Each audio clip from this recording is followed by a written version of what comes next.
nossa primeira Constituição brasileira, a de 1824. Uma Constituição, lembre, outorgada. O que seria outorgada? Bom, outorgada é o seguinte, uma Constituição que é imposta.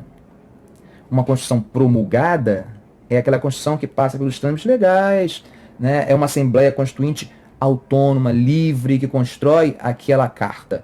No caso da nossa de 1824, a primeira, ela foi outorgada. Foi outorgada por quê? Nós já vínhamos, desde o período da independência, construindo a ideia de uma Constituição. Em 1823, teve um trabalho muito importante na construção de uma Constituição brasileira. Só que essa Constituição ela se mostrava uma Constituição liberal. Liberal ao ponto de limitar o poder do imperador. E o imperador não aceita isso.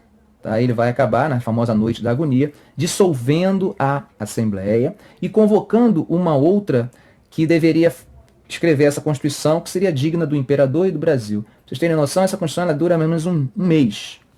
Em um mês ela é feita, está prontinha. Claro, o imperador vai tentar passar uma ideia de legalidade, vai mandar uma cópia da Constituição para várias províncias, para que as províncias olhem, vejam se tem alguma coisa que não concordam. Isso é apenas uma forma de dar um simulacro de legalidade. Algumas províncias não tiveram nem tempo de ler por causa das questões de transporte e tal. No dia 25 de março de 1824, essa Constituição foi outorgada. Você deve estar pensando, esse 25 de março não me é estranho. Nome de uma rua muito famosa lá em São Paulo. Quem gosta de fazer compras, essa rua, o nome dela é em homenagem a esse momento da Constituição de 1824. Essa Constituição ela criava algumas coisas que demonstram uma centralização do poder nas mãos do imperador. Primeiro, uma coisa interessante a falar, a criação de um quarto poder, esse chamado de poder moderador. Nós teríamos o poder executivo, o legislativo, o judiciário, mas um quarto poder que seria o poder moderador.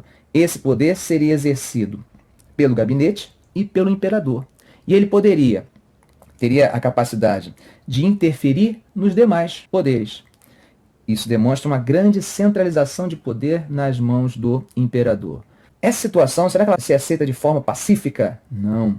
Nós teríamos várias manifestações contrárias a essa situação em que Dom Pedro impõe essa Constituição. A mais conhecida de todas, um levante que acontece em Pernambuco, com a fundação de uma república. Seria um desligamento temporário do Império Brasileiro. Essa república é conhecida como Confederação do Equador. Esse movimento ele é debelado e o seu mais conhecido líder, o Frei Caneca, ele acaba sendo morto, executado.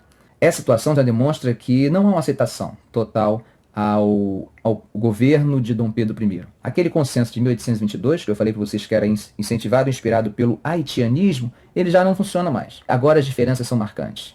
Nós temos dois grupos nitidamente marcados ali, que nós chamamos normalmente de portugueses e brasileiros. Aqui a gente chama de facção. Não existe a ideia de partido político ainda. Essas facções elas estão com interesses divergentes. Enquanto o interesse dos brasileiros está numa maior autonomia para as províncias, maior liberdade, diminuição do poder do imperador, o grupo dos portugueses está defendendo exatamente o contrário, está defendendo a maior centralização do poder e o imperador tendo essa autoridade toda, que vai estar marcada, inclusive, na Constituição de 1824, ao ponto de o imperador ser considerado irresponsável. O que seria isso? Ele não pode ser responsabilizado por nenhum dos seus atos.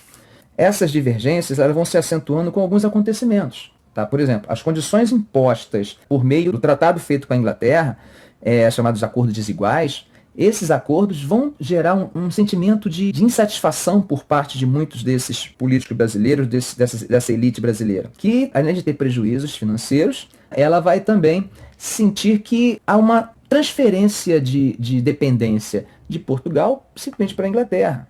Nós não conseguimos ter autonomia.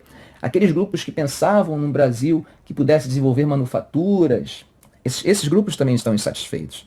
Tá? Além dessa questão, temos a participação política, porque Dom Pedro evitava formar gabinetes com brasileiros, e ele vai gerar normalmente gabinetes formados por portugueses. O exército era baseado na posição dos portugueses, oficiais eram oficiais portugueses, então tudo isso vai gerando insatisfação constante. Para piorar a situação, com a morte de Dom João VI, Dom Pedro é o herdeiro, e ele vai abdicar o trono em favor da sua filha, Maria da Glória.